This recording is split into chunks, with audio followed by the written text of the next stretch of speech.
नमस्कार. आज आपण एका अशा बातमीवर बोलणार आहोत जी ऐकून अनेकांना धक्का बसला असेल. IMF म्हणजे आंतरराष्ट्रीय नाणेनिधी यांच्या ताज्या आकडेवारीनुसार भारताची जी जागतिक GDP रँकिंग होती ती 4थ्या स्थानावरून थेट 6व्या स्थानावर घसरलीय. जी अर्थव्यवस्था इतक्या वेगाने पुढे जात होती तिला अचानक असा रिव्हर्स गिअर कसा काय लागला? तर चला, या आकड्यांमागची खरी गोष्ट काय आहे तेच आपण आज समजून घेऊया. तर समोर जे दिसतंय ते अगदी स्पष्ट आहे. भारत, जो काही काळापूर्वी जगातील 4थी सर्वात मोठी अर्थव्यवस्था बनला होता, तो आता 6व्या स्थानावर आला आहे. आणि यातली विशेष गोष्ट काय माहितीये? ज्या युनायटेड किंगडमला आपण मागे टाकलं होतं, त्याच देशाने आपल्याला आता पुन्हा मागे टाकलंय. म्हणजे आता आपल्यापुढे जर्मनी, जपान आणि UK आहेत. ही फक्त आकड्यांची अदलाबदल नाहीये, तर यामुळे भारताच्या आर्थिक प्रतिमेवर जागतिक स्तरावर एक प्रश्नचिन्ह निर्माण झालंय. बरं, भारताची रँकिंग घसरली हे तर आता स्पष्ट झालं.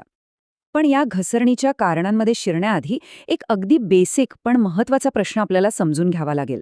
ज्या GDPच्या आधारावर ही सगळी क्रमवारी ठरते, तो GDP म्हणजे नक्की काय? चला, आधी तेच सोप्या भाषेत समजून घेऊया. अगदी सोप्या भाषेत सांगायचं तर GDP म्हणजे काय?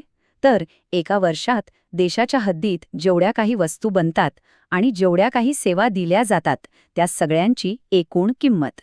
हे एक प्रकारे आपल्या देशाच्या आर्थिक तब्येतीचं रिपोर्ट कार्डच आहे असं म्हणायला हरकत नाही. आता GDP मोजण्याचे पण 2 प्रकार आहेत. एक असतो नॉमिनल GDP, जो सध्याच्या बाजारभावानुसार मोजला जातो, आणि दुसरा असतो रिअल GDP, जो महागाईचा परिणाम टाळण्यासाठी एका ठरलेल्या वर्षाच्या किमतींवर मोजतात.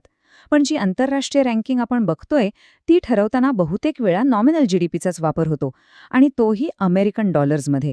हा मुद्दा लक्षात ठेवा, कारण तोच पुढे आपल्यासाठी खूप महत्त्वाचा ठरणार आहे. तर मग आता मुख्य प्रश्नाकडे येऊया. या घसरणीमागे नक्की दडलंय काय?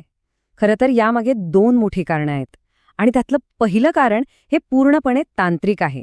म्हणजे भारताने GDP मोजण्याच्या पद्धतीत केलेला एक छोटासा बदल, आधारभूत वर्षातला बदल. चला बघूया या एका बदलाने हे सगळे आकडे कसे फिरवले. तर झालं असं की भारत खूप वर्षांपासून GDP मोजण्यासाठी 2011-12 हे वर्ष आधारभूत वर्ष म्हणून वापरत होता. पण आंतरराष्ट्रीय नियम असा आहे की दर 5 वर्षांनी हे वर्ष बदलायला हवं. त्यानुसार भारताने आता हे आधारभूत वर्ष बदलून थेट 2022-23 हे नवीन वर्ष निवडले आहे. आता प्रश्न येतो की ह्या एका बदलाने एवढा फरक कसा पडू शकतो? हे समजून घेण्यासाठी एक सोपं उदाहरण घेऊया. समजा तुम्ही तुमच्या आजच्या पगाराची तुलना 10 वर्षांपूर्वीच्या पगाराशी केली तर वाढ खूप मोठी दिसेल, बरोबर? पण तीच तुलना जर तुम्ही फक्त गेल्या वर्षीच्या पगाराशी केली तर वाढ तेवढी मोठी वाटणार नाही. अगदी तसंच इथे झालंय. नवीन आणि जास्त जवळचं आधारभूत वर्ष निवडल्यामुळे GDP वाढीचा जो आकडा आहे तो तुलनेने थोडा कमी दिसू लागतो. एका अंदाजानुसार फक्त या एका तांत्रिक बदलामुळे आपला GDP कागदावर जवळपास 3.8% कमी दिसू शकतो. तर हे झालं पहिलं कारण, जे पूर्णपणे देशांतर्गत आहे. पण या कथेचा दुसरा भाग हा जागतिक स्तरावरच्या घडामोडींशी जोडलेला आहे. पण ही कहाणी फक्त या टेक्निकल बदलापुरतीच नाहीये. या घसरणीमागे एक मोठं जागतिक कारण सुद्धा आहे, जे खरं तर भारताच्या नियंत्रणाबाहेर आहे. आणि ते कारण म्हणजे अमेरिकन डॉलरच्या समोर भारतीय रुपयाची झालेली घसरण. चला पाहूया या जागतिक दबावाने आपल्या चलनावर आणि अर्थव्यवस्थेवर कसा परिणाम केला. पण एक साधा प्रश्न मनात येतो की जेव्हा रुपया डॉलरच्या तुलनेत कमजोर होतो तेव्हा त्याचा थेट परिणाम आपल्या GDP रँकिंगवर कसा काय होतो? हे समजून घेणं खूप महत्त्वाचं आहे. ही एक प्रकारची साखळी आहे जी अर्थव्यवस्थेला दुहेरी फटका देते. पहिलं म्हणजे आंतरराष्ट्रीय रँकिंग डॉलर्समध्ये मोजली जाते. त्यामुळे जेव्हा रुपया कमजोर होतो तेव्हा आपला GDP डॉलर्समध्ये रूपांतरित केल्यावर आपोआपच कमी दिसतो. आणि दुसरा फटका म्हणजे आपल्याला तेल आणि इतर गोष्टी बाहेरून विकत घ्याव्या लागतात, त्यासाठी जास्त रुपये मोजावे लागतात. यामुळं आपल्या देशाचा परकीय चलनाचा साठा कमी होतो आणि अर्थव्यवस्थेवरचा दबाव अजून वाढतो.